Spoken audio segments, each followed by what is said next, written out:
آج ہم نے دیکھا کہ مریم نواز شریف صاحبہ نے اس کے بعد ایک ٹویٹ کیا ہے. پہلے وہ ہم ٹویٹ دیکھتے ہیں. پھر ریاست کے مخالف سازش کرنے کا الزام لگایا ہے اے آر وائی کے اوپر, اور وہ کہتی ہیں جی کہ اے آر وائی کی صحافتی بے حسی ہے, تحریک انصاف کا میڈیا سیل بن چکا ہے, دن رات جھوٹ پھیلانے میں پیش ہے, عوام کے احساسات اور جذبات سے کھیلنے میں یہ ماہر ہے, اور یہ غلط بتایا لوگوں کو کہ پیٹرول کی قیمت میں اضافہ ہوگا. یہ بات درست اس سے ثابت ہوتی ہے کہ عمران خان کو عوام کی کمزوری سے سیاست کرنا پسند ہے. یہ مریم صاحبہ نے ریاست مخالف بیانیے کا الزام لگا دیا ہے ہمارے اوپر. بہرحال جی, کل کہا کیا تھا مفتاح اسماعیل صاحب نے, وہ مذاق کس طرح سے کیا تھا وہ آپ دیکھ چکے ہیں بے شمار دفعہ, لیکن پھر ہم آپ کو دوبارہ دکھاتے ہیں. اور اس کے بعد جو خبر ہوئی, کیا وہ ریاست مخالف بیانیہ ہے, یہ ہم فیصلہ آپ پہ چھوڑیں گے. لیکن بہرحال کہا کیا مفتاح صاحب نے, ذرا سنیے. I see 3 or 4 people sitting in the third row who own planes. آپ کو تھوڑا پیٹرول مہنگا ہو جائے گا, پیٹرول مہنگا ہو جائے گا, پیٹرول مہنگا ہو جائے گا, پیٹرول مہنگا ہو جائے گا, but the rest of you will be okay.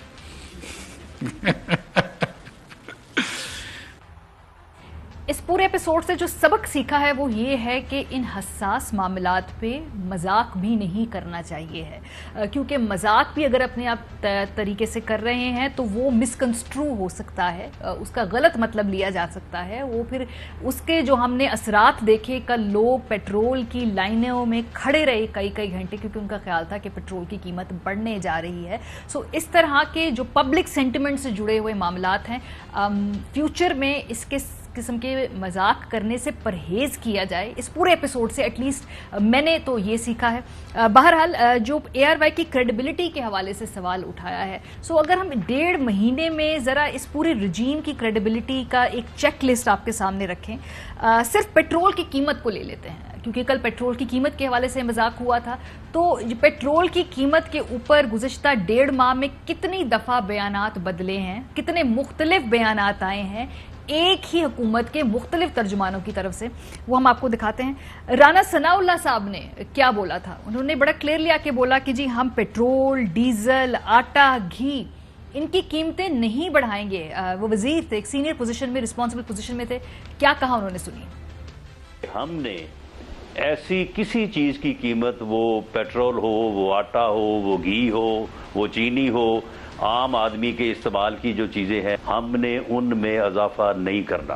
کوئی ضروری نہیں ہے کہ پیٹرول کی قیمتیں بڑھیں گی تو آئی ایم ایف جو ہے وہ اس کا اعتماد بحال ہوگا.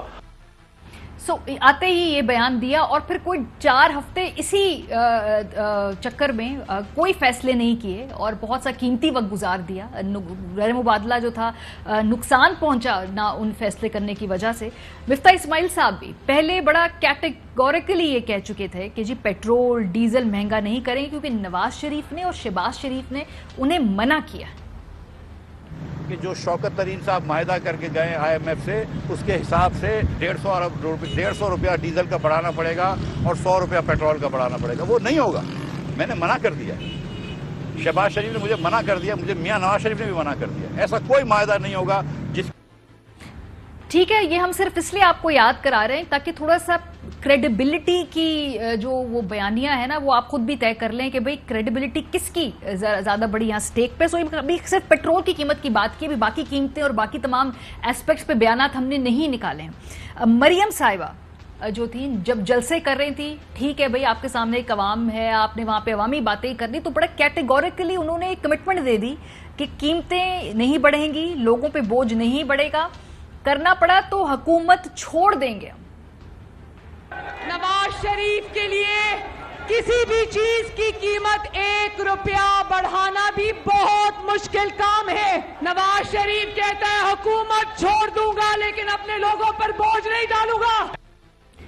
یہ جو کریڈیبلٹی کی ٹائم لائن ہے, اس میں ذرا تھوڑا سا آگے جاتے ہیں, اور آئی ایم ایف جانے سے پہلے اور آئی ایم ایف جانے کے بعد سیم رجیم, سیم حکومت, سیم سپوکس پرسن, بیانات میں کیا فرق ہے یہ دیکھیے. آئی ایم ایف جانا پڑے گا, اور وہ پروگرام جو شوکت ترین صاحب اور عمران خان صاحب آئی ایم ایف سے نیگوشیٹ کر کے آئے تھے, آج مجھے آئی ایم ایف جانا ہے, انشاءاللہ تعالیٰ یہ بحال کروائیں گے ہم. میں شوکت ترین صاحب کے معاہدے پہ, عمران خان صاحب کے معاہدے پہ چلتا تو یا تو نوکری سے نکالا جاتا, یا اگر میں چلتا تو اس وقت 300 روپے کا پیٹرول اور ڈیزل ہوتا.